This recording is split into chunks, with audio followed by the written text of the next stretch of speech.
Meilleur VP Mbote na ba contribuable congolais bisika nyonso bozwami na ba boutique na bino na ba pharmacie na bino pe na ba magasin na bino.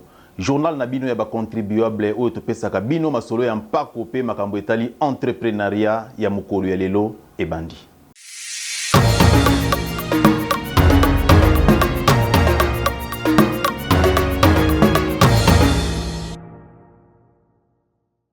Tofungola journal na biso ya ba contribuable ya mokolo ya lelo na compte rendu ya 27e conseil des ministres oyo esalemaki na niveau ya gouvernement bipai wapi mwana ya mboka Félix Antoine Tshisekedi Tshilombo elongo na gouvernement nyonso bapartageaki masolo oyo etali entrepreneuriat ba mesure ezwamaki.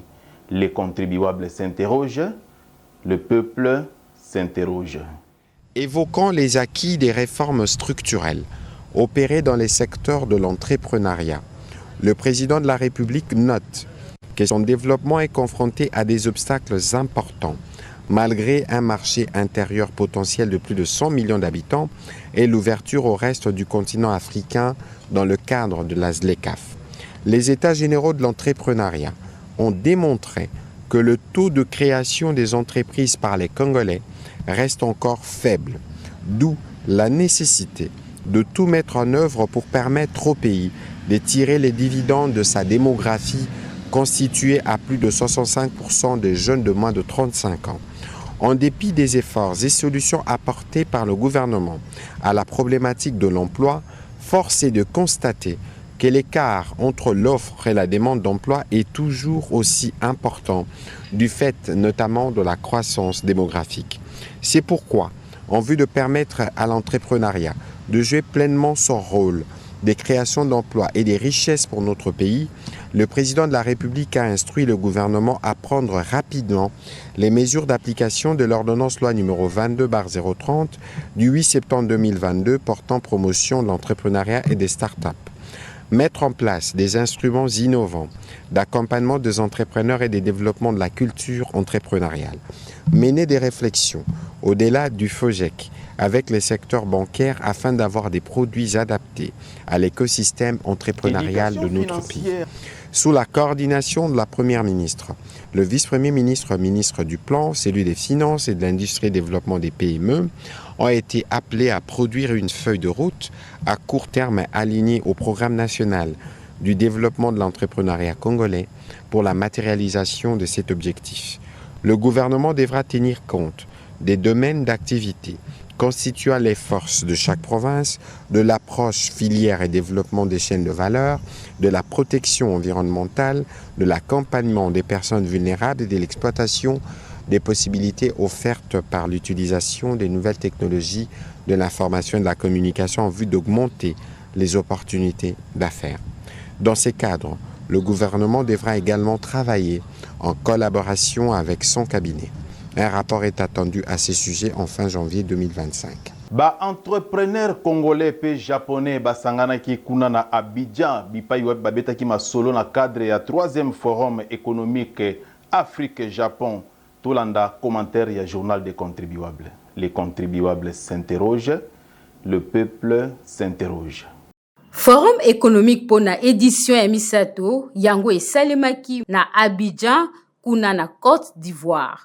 Oyo esangisaki ba entrepreneur africain pe japonais ezalaki libaku pona ministre molandi ya économie nationale professeur Daniel Mukoko Samba oyo azalaki représentant ya Félix Antoine Tshisekedi pona kotalisa ba ressources ya économie ya mboka ndakisa minerai critique cobalt cuivre énergie pona kobongola Afrique à travers zone de libre-échange continentale africaine ZLECAf. Mokonzi ya économie atalisaki motuya ya connectivité na cadre ya développement ya bamboka africain na agenda 2063. Yambo apesa maloba ya tata mokonzi pona koloba ete RDC ezali na rôle crucial ya kosala pona approvisionnement mondial ya minerai critique. Il est également important que ces corridors de transport deviennent de véritables corridors de développement.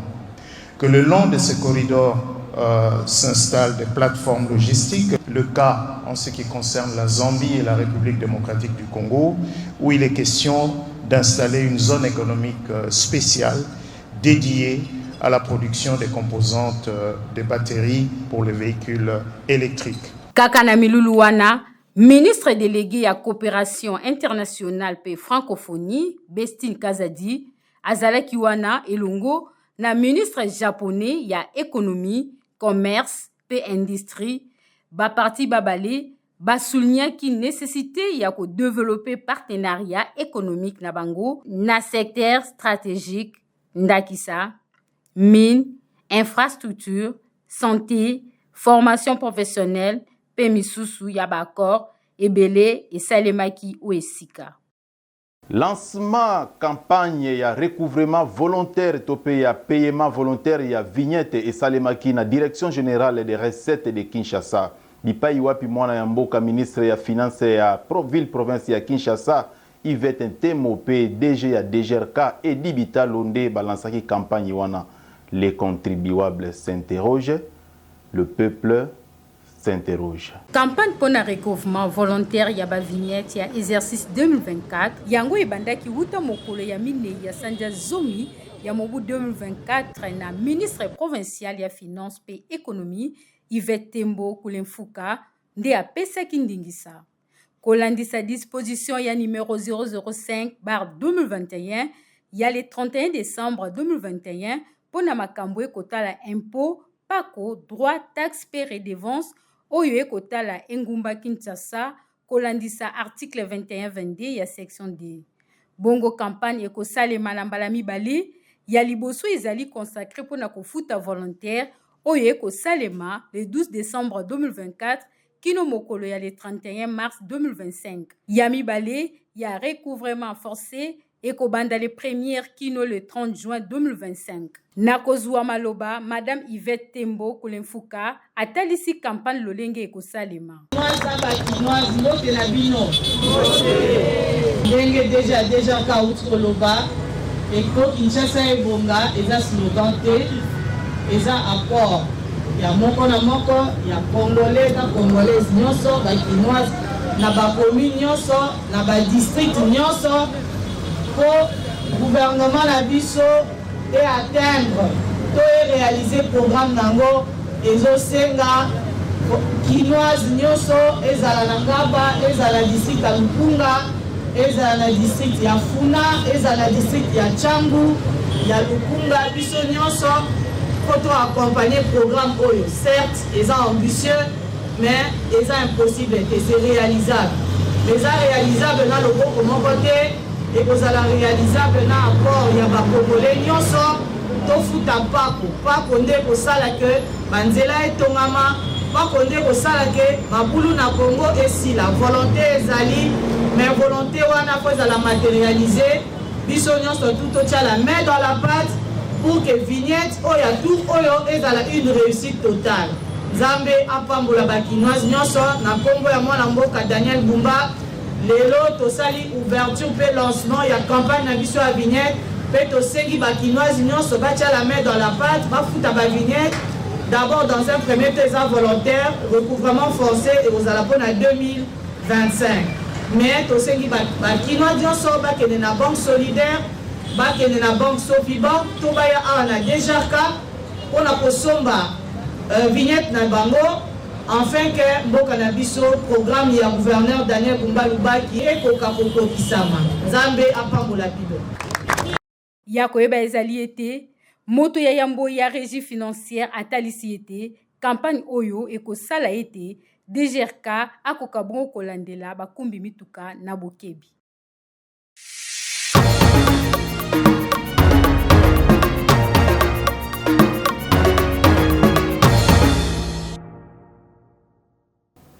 Tozwa sikoyo ba rubrique na biso tokobanda na rubrique ya liboso oyo tobengaka yango rendez-vous. Rendez-vous ezali rubrique na biso ba contribuable bipai wapi tozwa kama solo etali ba échéance pe ba communiquer ya ba régie financière pe ya ba service ya l'état. Rendez-vous ya mokolo lelo tofungoli yango elongo na direction générale des impôts oyo bazali ko souhaiter ba ve na ba institution pe na mokonzi ya mboka. Pe rendez-vous ya mibale tokozwa yango ezali communiquer oyo ezali kotala ba bailleur na ba locataire na oyo etali respect ya garantie locative. Les contribuables s'interrogent, le peuple s'interroge.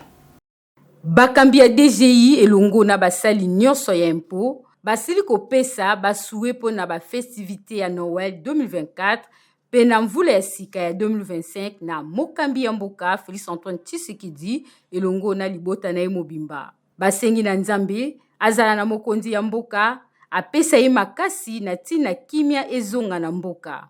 Bobateli, bomoko na mboka ezala, pe lisusu lolenge ya kobika ya bana mboka ezala malamu, bofuluki ekende liboso. Kaka na bave wana, basili kopesa yango na président de l'Assemblée nationale pe ya Sénat elongo na ministre ya Mbojidi Souminwa.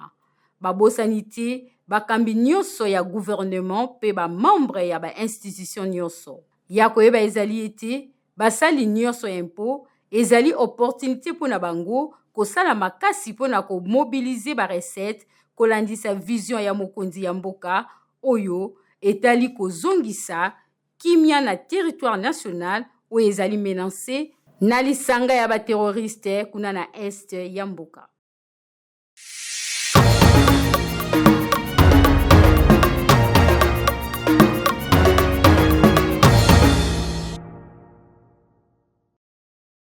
Ministère ya urbanisme pe habitant bazali koyebisa na bakolo lopango pe bafuteli ete esengeli na bango kozwa garantie pona sanza misato wana pona ndako ya bafuteli ménage. Kasi pona ndako ya usage commercial nde kopesama pona sanza motoba. Ya koyeba ezali ete esengeli kokende ko s'enregistrer na bayeba kosala misala ya habitant na ba contrat nyonso.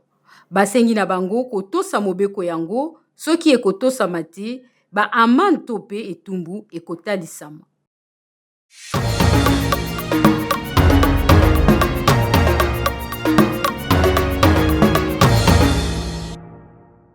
Opportunité contribuable pe opportunité nde ezali rubrique na biso o to kabulaka masolo etali entrepreneuriat. Pona contribuable pe opportunité ya mokolo lelo to kaboli na ba contribuable congolais lisolo ya kope ya soso ozali na $100 $200 kasi sengeli na yo oyeba ete na mombongo ya soso pe ko sala ete libota na yo bakokana kubika na kimia. Les contribuables s'interrogent, le peuple s'interroge. Tomonyo a osa mbongo ni. Nateka soso. Teka soso. Soso ngo avo bande ngo zaina mbongo boni. Nakina mbongo muke parce que na banda ngo trop tôt. Mbongo muke vraiment. Sadina banina soso boko na komina mbale na komina misaka. Koyo o somba ngo wapi. Na somba ka na batu oyo baboko la ba soso belever. Mais ko somba ngo to zwango na parce que Belever baza mingi te yaza locataire aboko lisoso kolo lopanga koyeba te d'autres soirango donc na kolo ban bref de manière difficile. Ba difficulté no kuta na bongo na ba soso. Difficulté to kuta na nango ezali bon ba preneur baza muke peut-être au gardango 5-10 jours au mona babandi kukufa. Bon, il y a aussi quelques temps to gagnaka ezali temps pe ya perte ezali. Non, soso ezosenga na période, ezosenga période te. Normalement, ce qui par exemple, Jimongo, bon, tout le monde bref, côté à fin du mois.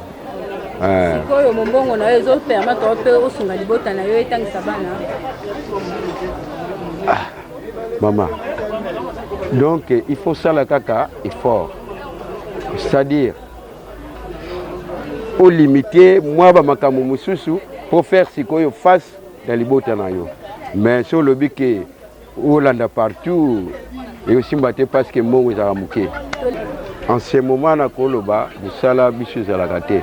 N'a pas na salité na komi boy. Mais na jamais komi tika na ndaku, na senga moi na lipa. Non, wana na koko sala ngoku tout. Il faut na sombata moi balimeti na tiamusa de manière que dans lipa ya kulia na ndako. Mais navana na ndako bo non.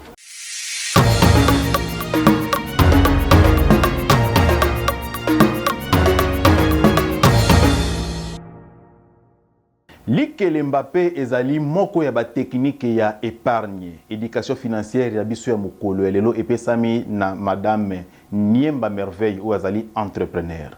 Les contribuables s'interrogent, le peuple s'interroge. Bonjour, Kombo Nanga Niemba Merveille, NASA entrepreneur à Wana Kinshasa. Ça va bientôt faire 6 ans.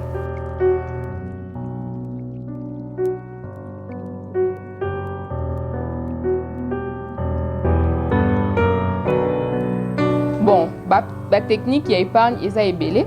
Na copie ça par exemple, exemple à épargner na caisse. Au kosomba caisse na yo, ozobo mambo na yo quotidiennement.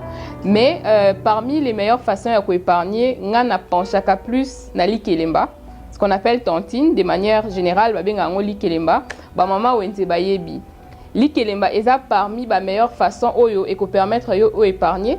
Pourquoi? Parce que eza lokola obligation moko boye, eza lokola pression moko boye. Chaque jour dans aux teka, chaque jour dans au la commerce na yo oyebi que aux la montant moko boye, il faut otia de côté pour na likelemba na yo. Donc eza donc méthode moko o ko permettre yo o épargner, au la projet na yo en toute tranquillité.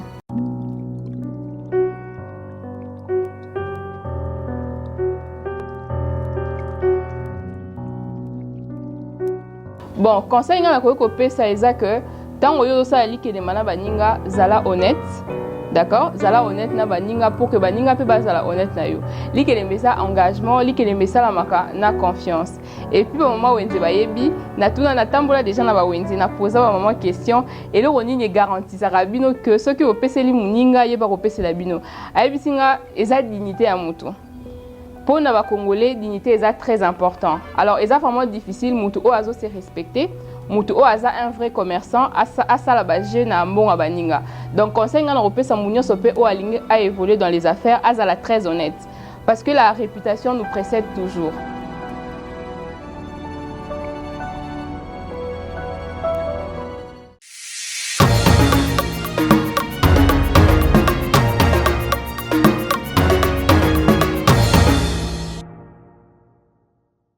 Tokabula lisolo ya mokolo ya lelo elongo na direction générale des impôts na oyo etali facture normalisée et la kisinini pe lolenge nini ekobanda kotambola. Les contribuables s'interrogent, le peuple s'interroge. La facture normalisée elle est bonne. Maintenant en pratique, je voudrais anticiper avec vous étant donné que vous êtes des experts en la matière. Les prestataires de services, on travaille avec les partenaires qui sont nos clients en tant que fournisseurs. À l'édition de la facture normalisée, les informations sont transmises directement à la DGI. Maintenant, si c'est fait que les clients ne payent pas les services, donc la facture, à ce moment-là, il peut le payer dans 1 mois, dans 2 mois ou selon les contrats. Quel sera alors l'impact de la TVA en ce moment-là? Parce que nous savons que la TVA est déclarée du compte de la équipe. L'instauration de la facture normalisée ne modifie en rien votre comportement en matière de TVA ou les textes en matière de TVA. C'est-à-dire, la personne qui achète auprès, le principe de la TVA est que quand vous avez acheté en tant qu'opérateur économique, vous avez acheté avec TVA, par rapport au principe de la neutralité de la TVA, quand vous allez vendre ou prester, vous allez mettre la TVA, vous allez déduire votre TVA supportée en achetant et vous allez reverser à l'État la TVA nette. Maintenant, même maintenant, avant l'installation de la facture normalisée, si vous achetez auprès de quelqu'un qui ne vous facture pas la TVA, ça signifie, vous, quand vous allez vendre, mais comme vous êtes obligé de vendre avec TVA, vous allez collecter la TVA de l'État que vous allez reverser. Parce que vous n'avez pas de TVA à déduire en amont.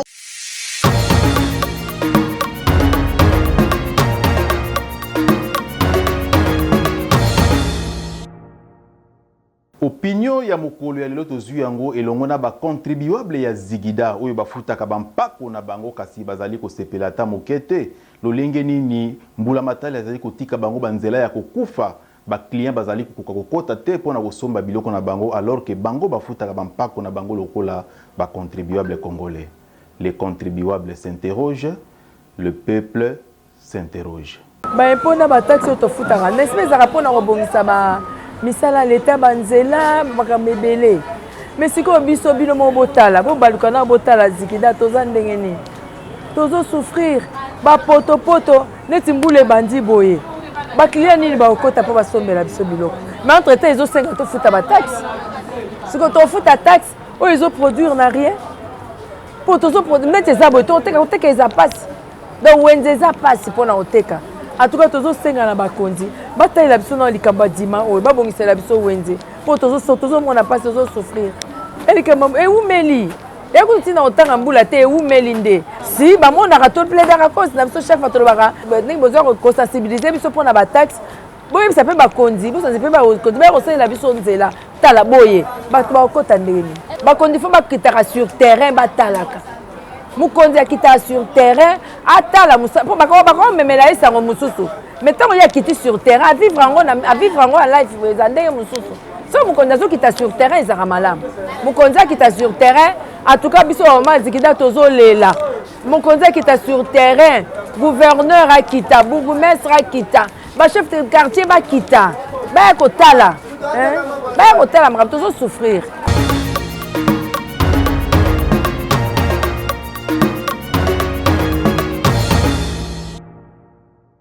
DGI et la Kisinini. Bopesa biyano bisika bozali na bandako pe entre-temps tolanda pe biyano oyo ba contribuable congolais bazali kopesa na maetali DGI soki et la Kisinini. Civisme fiscal. Les contribuables s'interrogent, le peuple s'interroge.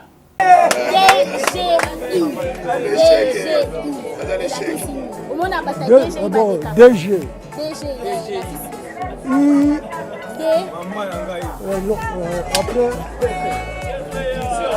Union non, développement général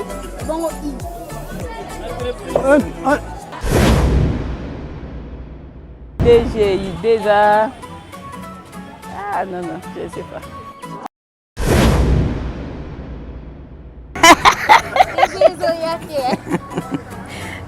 Ella es beta, es on. Ella. De la Kisinini. De wana kose Legacy DGA. DGI. Legacy makambo ya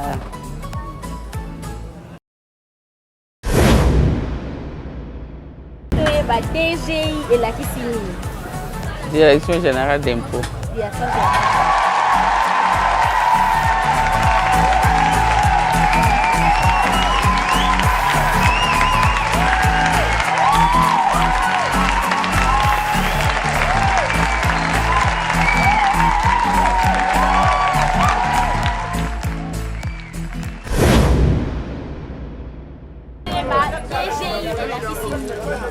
DGI.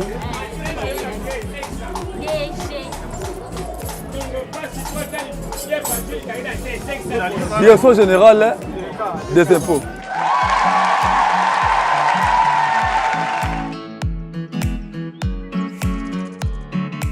Tozalaki na esengo ya ko présenter journal na biso ya ba contribuable ya mokolo lelo otobetaka masolo ya mpako pe tokabolaka actualité na etali makambo ya misolo ya mboka. Topesi merci mingi na ba partenaire nyonso oyo bazali ko soutenir journal des contribuables pe tozali ko koba ko lancer mbela na ba partenaire mosusu bako kana ko rejoindre journal des contribuables pona ko éduquer population pe ko tonga mboka na biso. Pona lelo tosuki awa pe to souhaiter lisusu pona mbala ya mibale ba meilleur vœu na biso na ba contribuable congolais nyonso bipai bozwami ba oyo nyonso bafutaka ba mpako na bango ba oyo nyonso bazina numéro ya mpona bango meilleur vœu na bino nde tokutani mbala ya sima avec le même plaisir. Les contribuables s'interrogent, le peuple s'interroge.